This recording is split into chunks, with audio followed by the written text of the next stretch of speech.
So, drones. Well, they have fundamentally changed the way films are made these days, and they're probably one of the easiest ways to get the production value of your films way up there.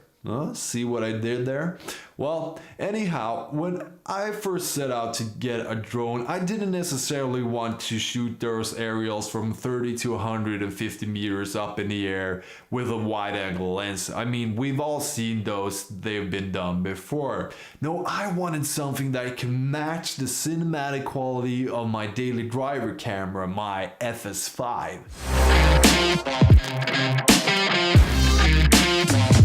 Well, if you're looking for a drone to complement your ground camera, there are basically a few options, and let's face it, all of them are made by DJI.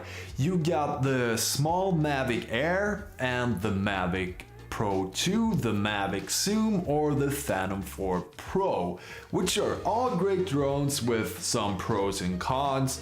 Obviously, the Mavic Air is very portable, the Mavic Pro 2 Zoom has a zoom, and the Phantom 4 Pro and the Mavic Pro 2 both have 1-inch sensors, one of them being Hasselblad branded. But there is yet one more option that you might have overlooked, and that's this old guy right here. My drone of choice, the DJI Inspire 1 RAW.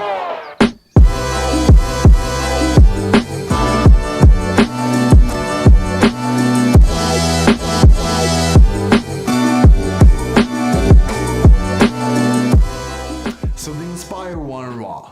Well, it is the last iteration of DJI's Inspire 1 series, where they added 4K 30fps 12-bit RAW to its Inspire 1 Pro. And the Inspire 1 RAW has a Micro Four Thirds sensor, which by the way is the same size as the very popular GH5 made by Panasonic, and it also has interchangeable lenses. That means that you can have lenses at focal lengths varying from 24 equivalent all the way up to 85 equivalent, and that unlocks a huge amount of creative possibilities. And today you can get the Inspire 1 RAW, a basic kit with like a controller and a few batteries, for the low price of 1,500 euros and upwards if you're lucky on the used market.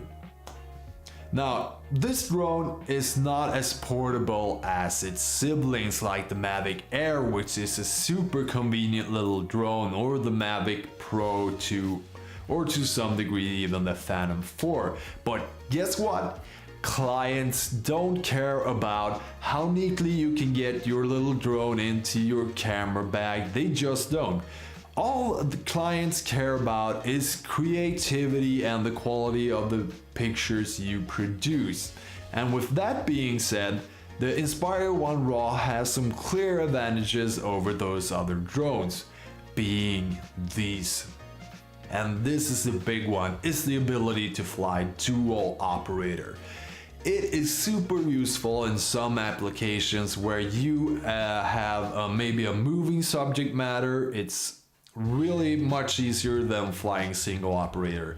Now, obviously there are really skilled pilots out there that pull off some amazing shots with the Mavic Pro and the Phantom 4 and some FPV drones that are simply amazing, but it just makes it that much easier when one person controls the aircraft and the other person controls the camera.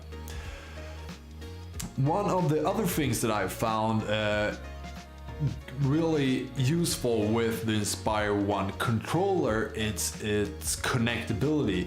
It has an HDMI out, so you can connect a client monitor or a recorder if you want to, and it also has the ability to connect DJI's focus, which means that you can pull focus when the aircraft is in the air, and that is super useful, especially when you got those telephoto lenses and you may be close to your subject and you want to pull back and go from a tight focus to infinity.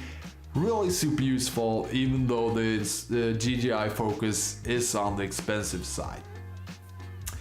Now, another thing that I wanted to point out that where the Inspire 1 series has a trick up its sleeve, and that is that there's a company called Flare that make thermal cameras. So if you are into search and rescue, you can connect one of Flare's cameras to the Inspire 1, enabling you to get thermal imaging, which I think is pretty awesome.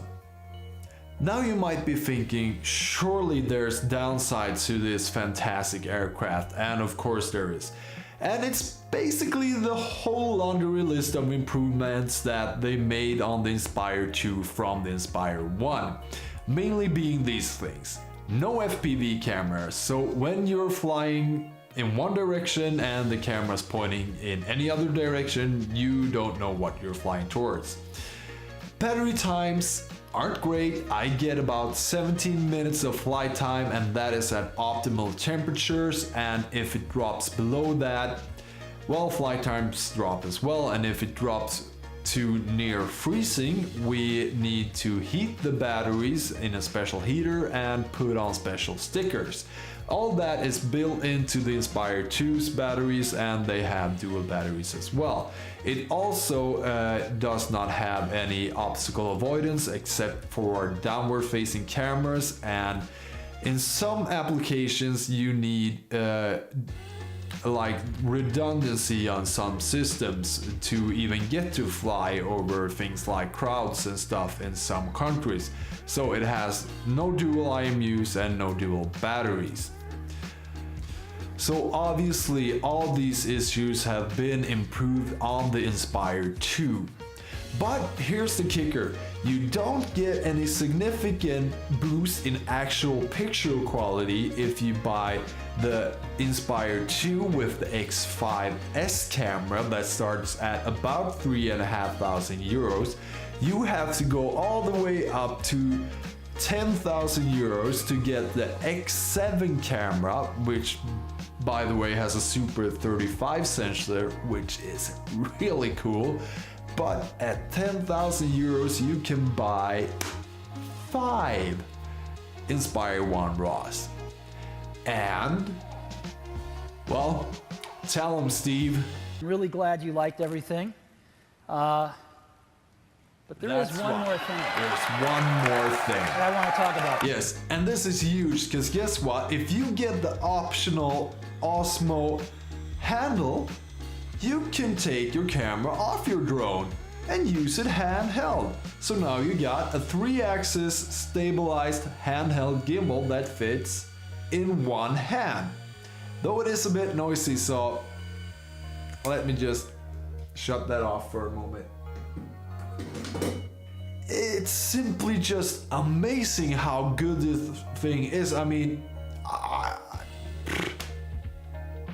can't find words. Simply amazing. Now you have yourself a 4K 12-bit RAW Micro Four Thirds 3-axis stabilized camera that you can use with one hand. That's pretty awesome right there, but there's more, because with a third-party app called Litchi, you can do motion controlled time lapses, and since the Osmo RAW is so light, you can put it on one of those cheap cable cams. I mean, the possibilities are like endless since it's so light and small. And you know, I bought this backpack right here. Fits both my Osmo handles, some accessories so I can use the Osmo on a tripod and use my Inspire batteries if I want to, and my Inspire and one controller and nearly all of my batteries. And that makes the Inspire 1 RAW and the Osmo handle a freaking B-roll machine. I can't recommend it enough for like your second camera. It's an awesome kit for like 3,000 euros. So, well, that's it for me. I really hope you enjoyed this video. If you did, give it a thumbs up and maybe consider subscribing to my channel. If you didn't, you know what to do. Also, if you have any questions, leave a comment down below, and I'll see you guys in the next one.